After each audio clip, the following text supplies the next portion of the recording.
going into the future, the next movie to be, right? Mr. Edwards? Needs to I thought it was give him another chance. I've already there's a release set for September. I'd be interested if they do a director's cut and see what he originally wanted and what they changed. And then I could say if I want that for sure. Having read some interviews with the director after seeing the film and then seeing the film again, and what he was going for,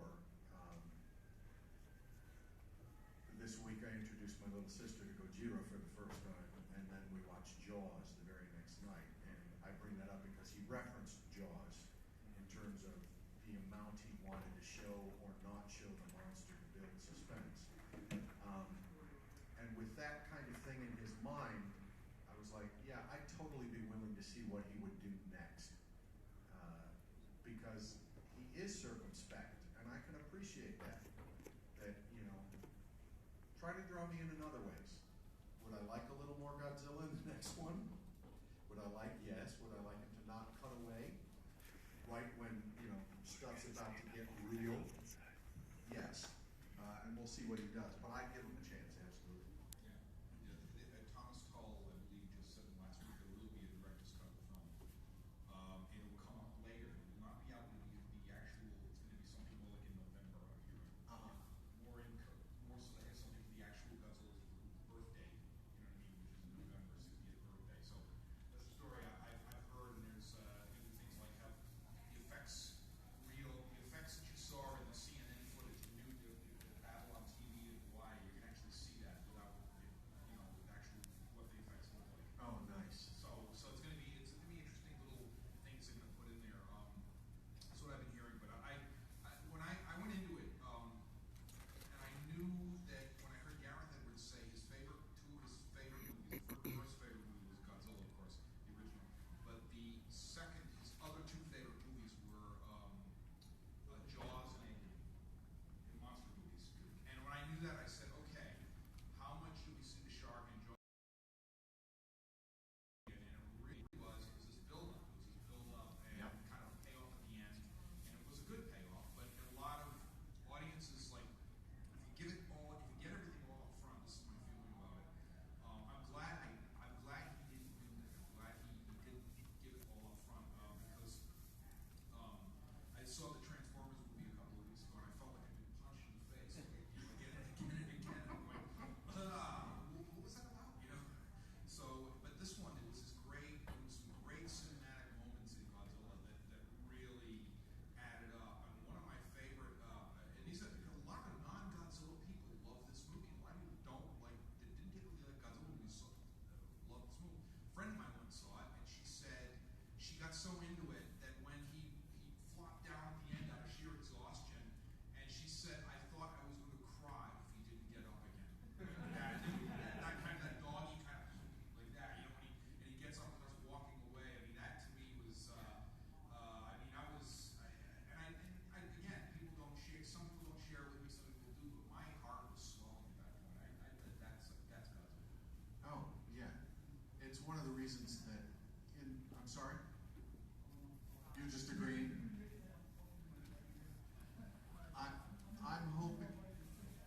I'm hoping for the future that in the next film, since we're not going to get more Bryan Cranston, that they'll give us who, for his 30 minutes of screen time, I'm just like, dude, you just owned that.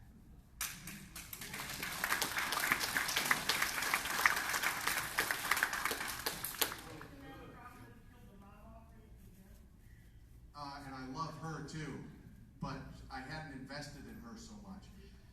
His acting in the film, when he's saying goodbye before he sees her, when he's screaming, he owned it. You know, I just was astonished. Anyways, I hope we get more in a broader character of Serizawa, because he carries, Watanabe is so brilliant at communicating by doing nothing, that I would like to see what could happen in the next film if indeed there are more creatures, as we have been hinted at rather loudly.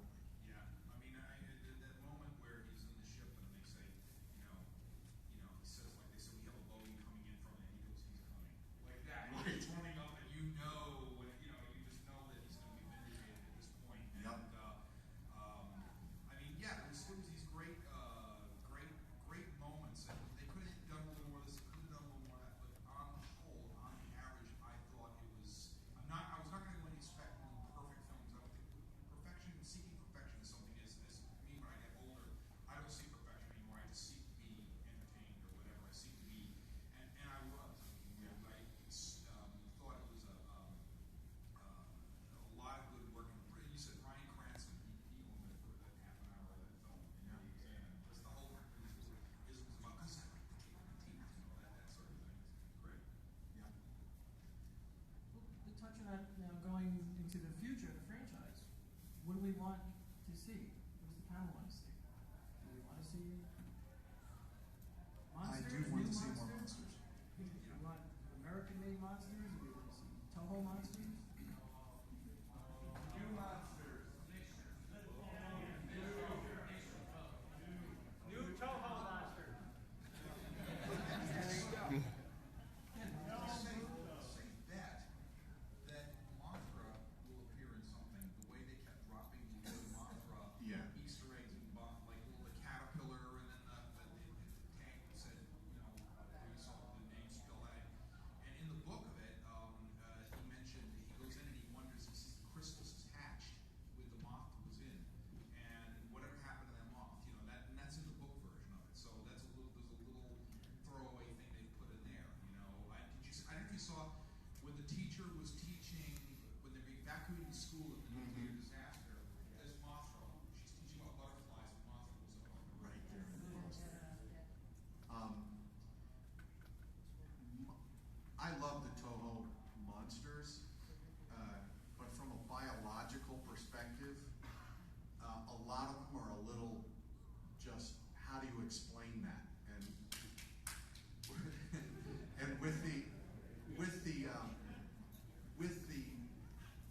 mythology they've created for this American Godzilla, of them existing when they did, absorbing radiation as one of their food sources to grow to great size. I'm like, which of the Toho, any of the Toho monsters, if they can make that fit, I'm all for. But if they bring King Ghidorah out of anywhere, they better have a really great explanation. And I'm a big fan of Ghidorah. But to me, it's always about stick to your darn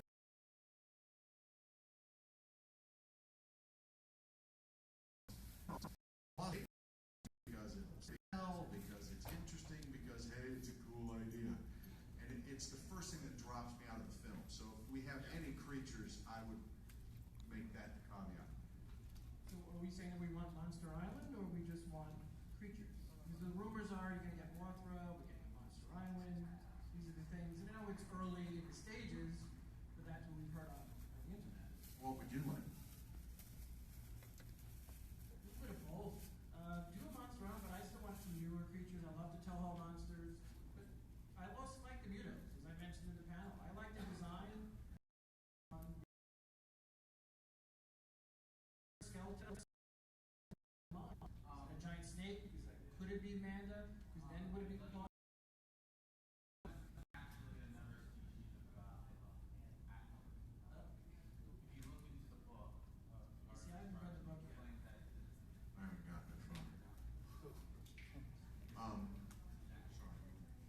But I'm just saying, what do you want? I would like to see in the future a little bit of both.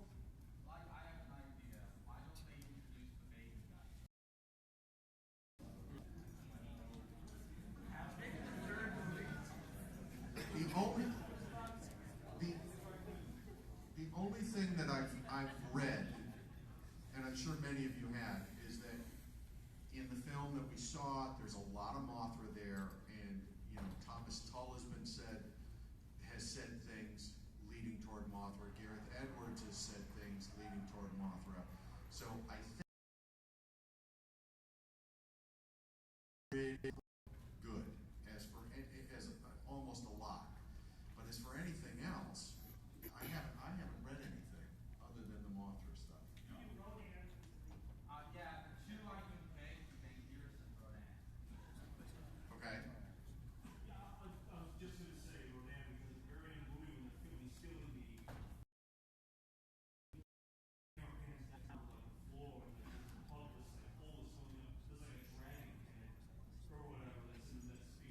Well, he walked right through the hotels that were there, so, but they're not really counting out for us, but I mean, I think we can safely assume there were thousands of people. The dog made it. Dog made it. I saw his hand. What about Boomer? Boomer will live. Oh, I have a question here. Go ahead. Yes. Well, one monster that I don't think should be in the sequels is Mechagodzilla, and the reason why I say that is because I think if they have like Godzilla and Mechagodzilla fighting, it would come off as too similar to Pacific Rim, Yeah. and the general audience that doesn't know these movies might call it a Pacific Rim ripoff. So. I also think, personally, I think the idea of building a giant robot to fight a giant monster for general audiences, Guillermo with Pacific Rim created a specific world wherein that could exist. I think the general audiences, and this may have been one of the problems with the film, is how could we build something like that? And then if we could, if you get past that suspension of disbelief, why would you build it to look just like the monster you're fighting? You know? Yeah, I think that they deliberately wanted to try a definite left-hand turn away from Pacific Rim. Pacific Rim, which I love, by the way, I thought was fabulous, was this superhero. It's this kind of alternate universe where monsters just exist. They build giant robots, and it's kind of this retro future world is what it boils down to in there, where there's this rift and monsters come out of it, and you just go with it. It's like I tell people, it's like watching the Japanese, some of the Japanese, the Sentai stuff, and some of the real Ultraman. Just go with it. Just take it for what it is and go with it. In this Godzilla movie, they wanted it to be like as if this thing was really possibly happening. They marketed it. Pacific Rim they marketed, which was a bad decision especially in the U.S. This time last year they were marketing it as a robot monster movie, and it didn't have the name Transformers, so it really didn't have the name recognition. But Godzilla, what they did in America only, and they did not do this in Asia, they marketed it as a disaster film. And if you look at the trailers, there's virtually no monsters in it. There's him roaring at the end of each one. There might be a glimpse of something. Mainly you see wreckage. You see lots of Bryan Cranston narrating something, saying, it's going to send us back to the Stone Age, And then you see it, and they correctly marketed it as a disaster movie, and that's what Box Office Mojo was saying was its first weekend success largely was a really good marketing campaign of selling it to general public as a disaster movie, not a monster movie, and that's where it worked. Whereas in other countries, they could sell it as a monster movie, and would actually China they did that. It would be sold as a monster movie and would actually work better. To briefly elaborate, they are looking at other films around them and not wanting to copy it because Godzilla was originally going to be found in the polar ice caps underground, and because Man of Steel had a scene where they found the spaceship, they actually altered it. That's why you have the scene, the spores underground.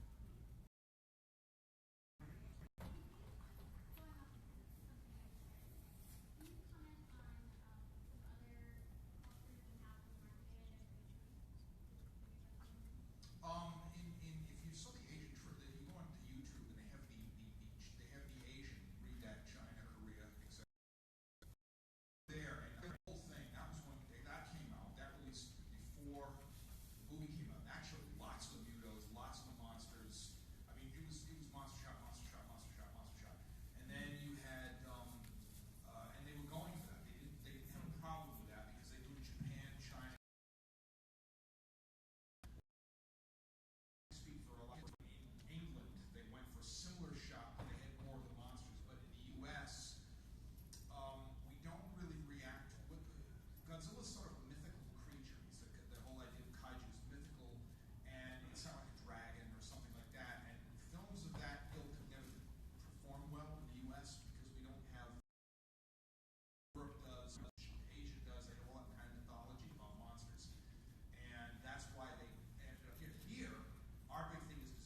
Transformers was supposed to be 3, and now we've got 4, and it's doing phenomenal business. People love it. I'm one of those people who really enjoys the films. Don't throw anything at me.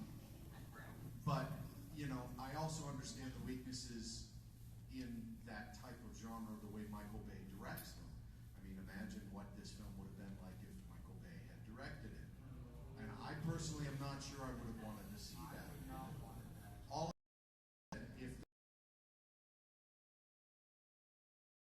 if that's just the way it works. One caveat to add to that. Unless this will be like the Dark Knight of Godzilla.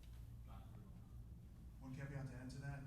Toho licensed each of the monsters individually. So if you spend 10, 20, 30 million to get Godzilla, you're going to spend 10, 20, 30 on him also. So it goes exponentially up the more monsters you add to it. They're sold as actors. They're actually sold by the studio as actors. I did not know that. That they are sold as actors in the film, characters actors in the film, and using the name. So in other words, like if they put Mothra in it next time, they will have to negotiate Mothra's contract. You know what I mean? They'll be Mothra's agent, literally. They'll literally be in it. That's how they market it. Market them as actual stars of the movie. And that is something that's purely, uniquely Toho. Way in back. All right, and I apologize if this hasn't been addressed, but you said future kaiju need to make sense, you know? I did, yeah. Well, and I think people would agree that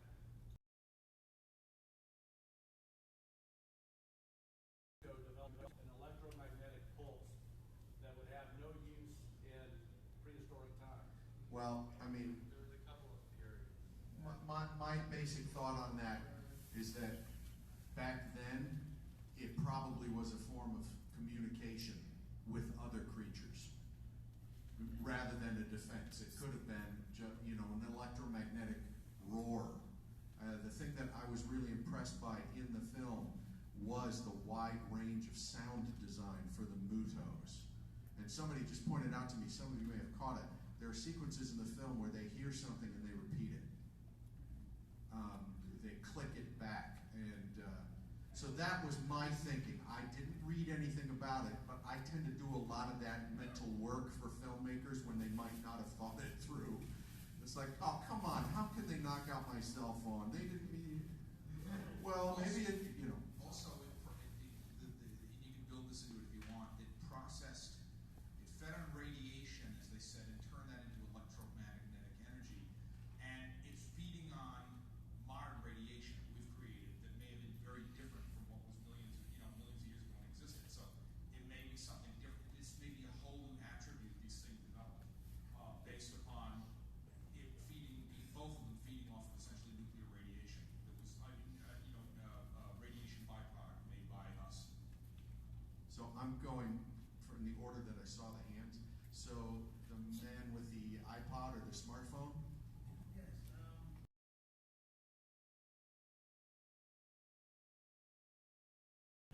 military also called her Muto in general, and then name any other kaiju based on an individual weapon or characteristic of its personality.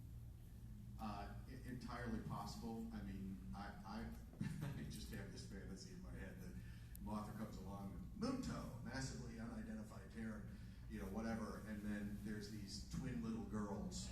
We're like, we like to call her Mothra as kind of a throwaway to the children. They would come along and they say there's a legend behind this. It is not Muto. Yeah, and basically, exactly. They would create a kind of a legend backstory for it that, i.e., yes, she was existing on a tropical island, and the military may call her Muto, but eventually they come around to calling her Mothra because it would be part of the legend that they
vivisected. I don't know what vivisected means though. Well, it means he dissected it alive, essentially. And he's asking about realism. How could, after being vivisected, how could it be alive? They said it was dormant. Well, my thinking is this is a completely unknown biological entity. So they may have just been cutting its skin, for all we know. You know, we don't know that they got into a brain, a major organ. They wouldn't even. So to me, it's like they would have had to completely destroy the thing before it couldn't have regenerated. For all we know, and for all they know. So that's my thought. They may have just taken samples out of it and it may have grown back, basically, or it may have not, complete unknown life form. They're not sure how, it's like a virus, you really can't kill it. It just is, it stays with you, it regenerates. Exactly. I assume the facility wasn't manned because if you left the facility as that giant 300-foot thing, when they open the door, they look out, all of a sudden it's walking away. That was the weakest part of the story.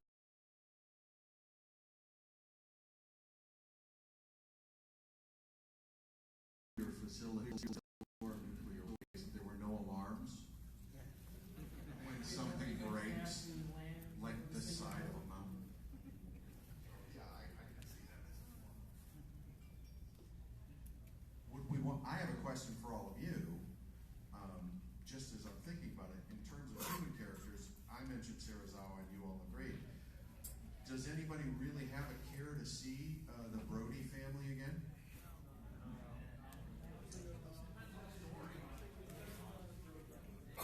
Okay.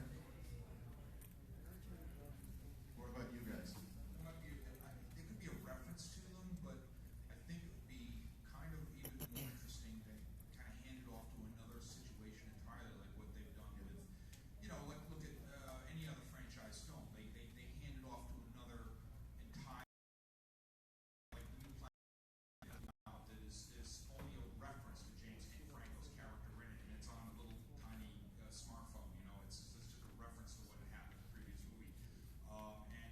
And that's my thinking, is that they would do something, you know, something just another set of characters. Cause they just, and you know, it's a movie. It's a movie. That's what a scriptwriter does.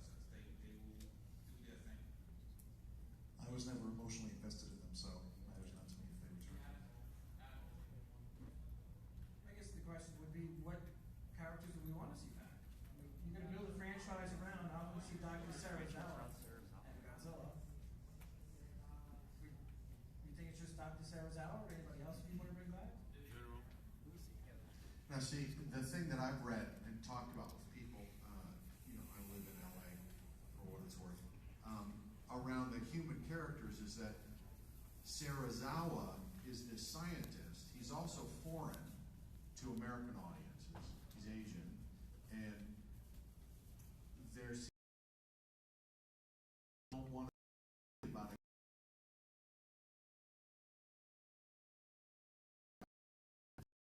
I want to see a movie active wife, which sounds like pretty got to have this in there. Are interested in a much wider variety of things, and I personally think that if they do it right, the American audience sometimes give them. So I'm going with that. It's just a thought. Down front. Well, you mentioned the Transformers movie. I haven't seen any of them, but the one I think is the fourth Transformers movie is great. But it's me. Oh yeah. So with Godzilla, I'm hoping with Godzilla, I'll include 500 million worldwide in the box office. Would Hollywood want me at 700 million, 800 million dollar box office, and what would they do to get that?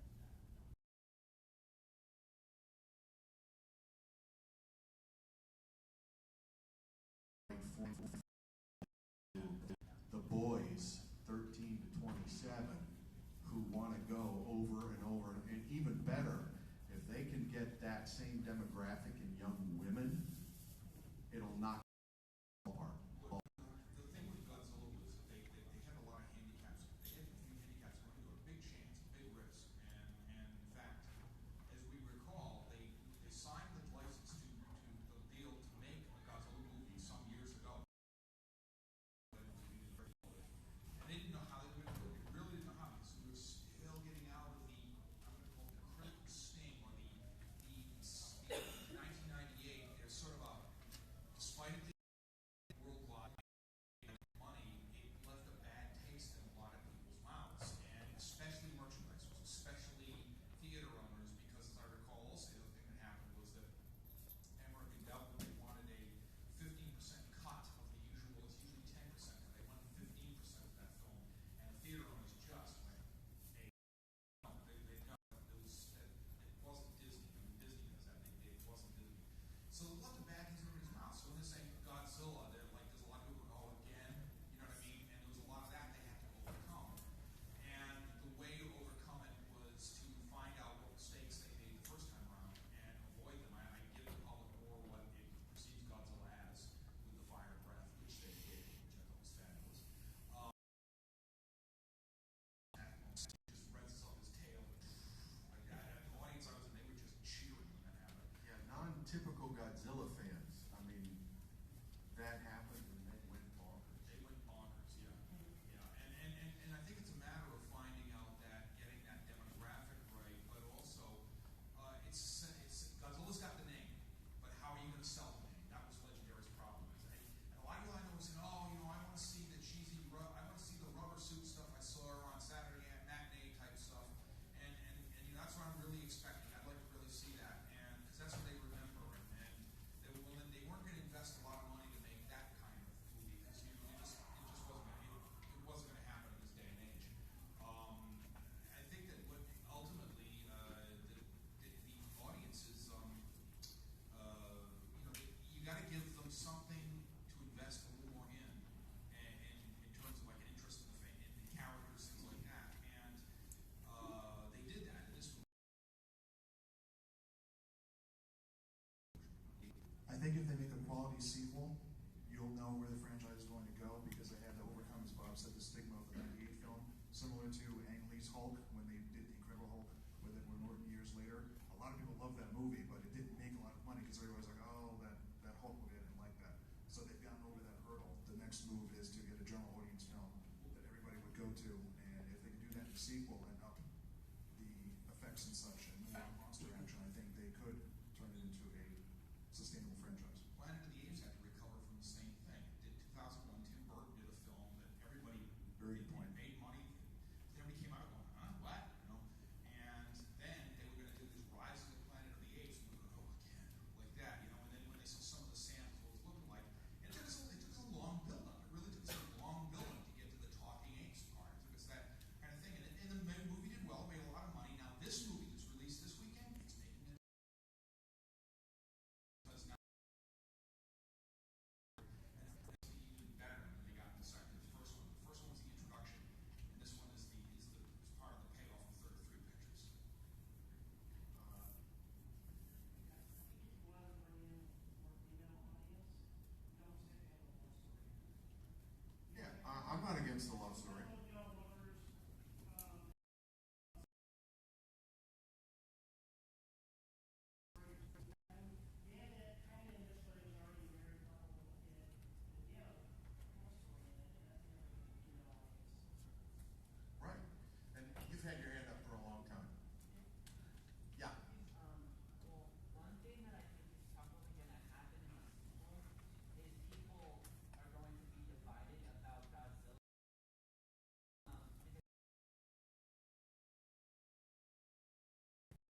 interface between Hollywood post-production and the home theater industry. And I had a big long talk with a tech at Deluxe just recently. And the overseas take is now much more important than the domestic. Yeah. And this is why we've seen Star Trek kind of morph into this action franchise instead of a more thoughtful thing. And so to me, it's going to be a matter of talking about future monsters or whatever. What will the audience buy? And I just have difficulty with thinking that people are going to buy, and this goes to some of the points that were being made by you and others, a giant moth. I don't know if that's going to be really kind of embraced by the general public. But there are Mechagodzilla analogies too, so I do think that kind of thing, that's going to be certainly part of the test market to see what will people buy as because they've kind of created this realistic world, much different than Pacific Rim, where kind of anything goes like you. Right. Yeah, I mean, I agree with you. I think that it's going to be difficult to sell a giant moth, absolutely. I'm just, based on everything that's been said, and it could all be red herring, right. You know, it leads the most towards Mothra. Well, I agree that it certainly was in the movie, but I just know, just talking to the general public, you know, I often get ridicule type comments about Mothra. You know, you want to stop Mothra, just put a giant candle in the middle of the city. But you know, it's just that kind of general attitude seems to be out there. It'd be cool to see. I'd love to see. I'd also like to see, maybe they'll turn it into, you know.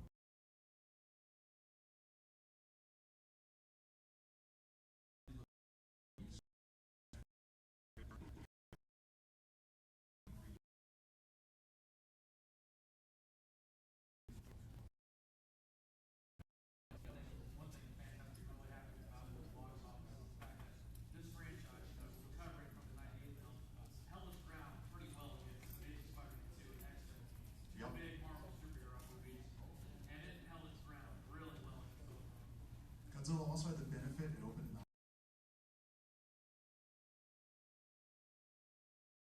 I think, May 30th, that it started getting pushed out in IMAX screens, so it got that benefit as well. One of the things that they don't do when they're doing the numbers on this stuff, the critical people, especially Box Office Mojo, and these are sensational stuff where they kind of like say, you know, oh, this takes a big bite of the box office, or this failed, or whatever, this one tanked, or they seem to slid off the second week, tracking and say 63. The next week it made 38 million or something like that. So if you figure you subtract that 60, you would have made another 60 million. That's over 2 weeks. That's how you look at it. But that's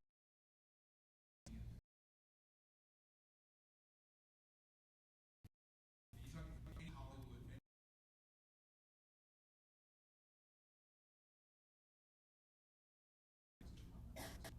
To piggyback on that point very quickly, the number I mentioned at the beginning of the panel, 197.5 million, hopefully in its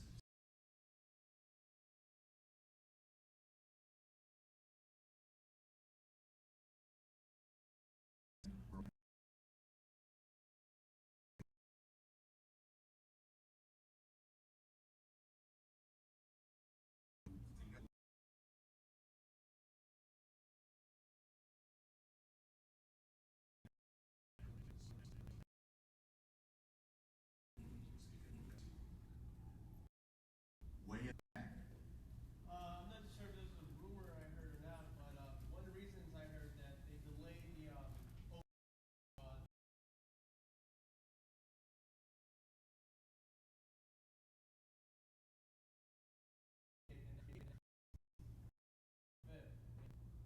I heard something about that. Does anybody else know anything about this? I Yeah,